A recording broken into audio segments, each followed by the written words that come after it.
ঠাকুর শ্রী রামকৃষ্ণদেবের ১৯১তম জন্মতিথি উপলক্ষে সকাল থেকেই বেলুর মঠে ভক্ত সমাগম। ভোর 4:30 মঙ্গল আরতির মধ্য দিয়ে বিশেষ পূজা সূচনা। এরপর সারা দিন ব্যাপী বেলুর মঠে নানা অনুষ্ঠান।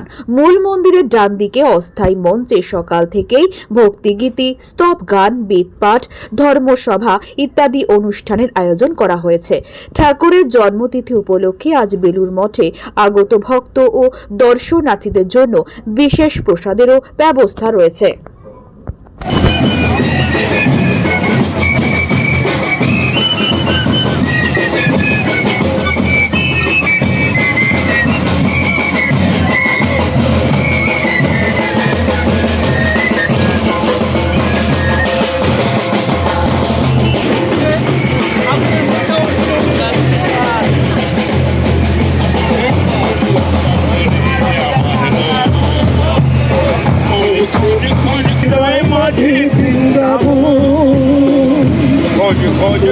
খুঁজলে পাবি হৃদয় মাঝে